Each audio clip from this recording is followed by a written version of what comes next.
அல்லாஹு தஆலா நாளை மறுமை நாளையிலே 3 பேரிடம் முதலாவதாக கேள்வி கேட்பான். அதிலே முதலாவது யார்? ஒரு மனிதர். அவருக்கு அல்லாஹு தஆலா அறிவை கொடுத்தான். நான் உனக்கு அறிவை தந்தேன், அந்த அறிவை கொண்டு நீ என்ன செய்தாய் என்று அந்த ஆலிமிடம் அல்லாஹ் கேட்பான். இறைவா, ராப்பகலாக உன்னுடைய சேவையை நான் செய்தேன், இராப்பகலாக மக்களுக்கு தீனுடைய பணியை நான் செய்தேன் என்று அவர் கூறுவார். அல்லாஹ் சொல்வான், இல்ல நீ பொய் சொல்ற. மலக்குமாரும் சாட்சி சொல்வார், நீ செய்யல அவ்வாறு, நீ பொய் சொல்ற. ராப்பகலா நீ அமல் செய்தா, எல்லாம் செய்தா, நீ என்னத்தை நாடினா? இவர் பெருங்கொண்ட ஆலிம், இவர் பெருங்கொண்ட மேதை, இவர் பெருங்கொண்ட அறிவாளி என்று கூறப்பட வேண்டும் என்று நீ நாடினாய். அவ்வாறே இந்த உலகத்திலே உனக்கு சொல்லப்பட்டது. எனவே அதுதான் உனக்கு கூலி.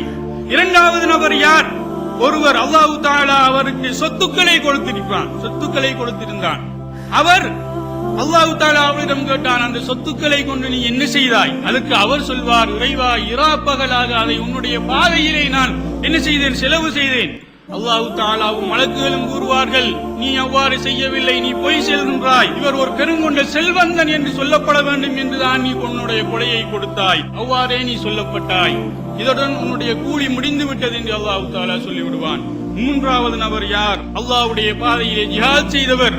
அல்லாஹு தஆலா அவரை கேட்பான். அவர் சொல்வார், இறைவா, நீ ஏவியபடி நான் உன்னுடைய பாதையிலே ஜிஹாத் செய்தேன், அந்த ஜிஹாதின் மூலம் நான் கொல்லப்பட்டேன். இல்லை, நீ பொய் சொல்கின்றாய். மலக்குகளும் கூறுவார்கள், இல்லை, நீ பொய் சொல்கின்றாய். நீ நினைத்தாய் உன்னை பெருங்கொண்ட மாவீரன் என்று மக்கள் கூற வேண்டும், அவ்வாறு நீ சொல்லப்பட்டாய், அதுதான் உனக்கு கூலி என்று அல்லாஹு தஆலா இவர்களுடைய இந்த விசாரணையின் போது இவர்களை முதலிலே விசாரிப்பான் என்று ரசூலுல்லாஹி ஸல்லல்லாஹு அலைஹி வஸல்லம் அவர்கள் சொல்லிவிட்டு இந்த ஹதீஸை சொல்லி போட்டு ரசூலுல்லாஹி ஸல்லல்லாஹு அலைஹி வஸல்லம் அவர்கள் என்னுடைய தொடையிலே அடித்தார்கள். அபூ ஹுரைராவே, இந்த 3 பேரும் தான் நாள மறுமையிலே நரகம் ஆரம்பத்திலே முதல் ஹரிக்கக்கூடியவர்கள் இந்த மூவரும் தான் என்று ரசூலுல்லாஹி ஸல்லல்லாஹு அலைஹி வஸல்லம் அவர்கள் கூறினார்கள். சகோதரர்களே, எனவே ஒரு அமலிலே இஹ்லாஸ் என்பது எவ்வளவு முக்கியம் என்பதை நாங்கள் உணர்ந்து கொள்ள வேண்டும். இந்த ஹதீதை அறிவிக்கக்கூடிய ராவி அவர்கள் முஆவியா ரலியல்லாஹு தஆலா அன்ஹு அவரிடம் இந்த ஹதீதை கூறினார்கள். முஆவியா ரலியல்லாஹு தஆலா அன்ஹு அவர்கள் மிகவும் அழுதார்கள், தேம்பி அழுதார்கள். பின்பு ஒரு குர்ஆன் வசனத்தை ஓதி காட்டினார்கள். யார் இந்த உலகத்தில் உள்ள இன்பங்கள் சுகங்களை அனுபவிக்க வேண்டும் என்பதற்காக அமல் செய்கின்றாரோ, அந்த எண்ணத்திலே அமல் செய்கின்றாரோ, அவருக்கு இந்த உலக இன்பங்களை கொடுக்கப்படும். அதிலே எதுவித குறையும் செய்யப்படாது. இந்த உலகத்துக்காக நாங்கள் அமல் செய்தால், எங்களுடைய தேவைகளை இந்த உலகத்துக்காக நாங்கள் செய்தால் சகோதரர்களே, அல்லாஹ் தஆலா அதை நிறைவேற்றி தருவான்.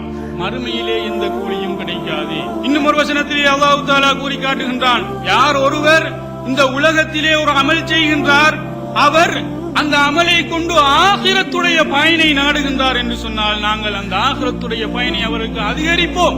யார் இந்த துனியாவுடைய தேவைகளை நினைத்து அமல் செய்கின்றாரோ, துனியாவில் இருந்து ஒரு சிலதை நாங்கள் கொடுப்போம், அவருக்கு ஆகிரத்திலே எதுவித பயனும் கிடைக்காது சகோதரர்களே. அல்லாஹ் தஆலா குர்ஆனிலே கூறியிருக்கின்றான். எனவே இஹ்லாஸ் என்பது, உள தூய்மை என்பது எம்முடைய வாழ்க்கையை நாங்கள் பின்பற்றப்பட வேண்டிய ஒரு முக்கியமான விடயம். அந்த இஹ்லாஸ் இல்லாவிட்டால் எதுவித அமலும் ஏற்றுக்கொள்ளப்பட மாட்டாது சகோதரர்களே.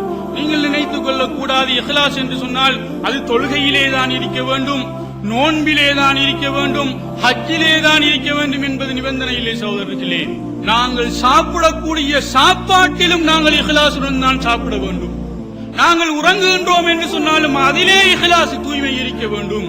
எங்களுடைய நீயத்தை சாப்பிடுகின்ற போதும் அந்த சாப்பாட்டின் மூலம் எங்களுடைய உடலுக்கு சக்தியை பெற்று நாங்கள் இறைவனை வணங்க வேண்டும் என்ற நீயத்தை தான் எங்களிடம் இருக்க வேண்டும் சகோதரர்களே.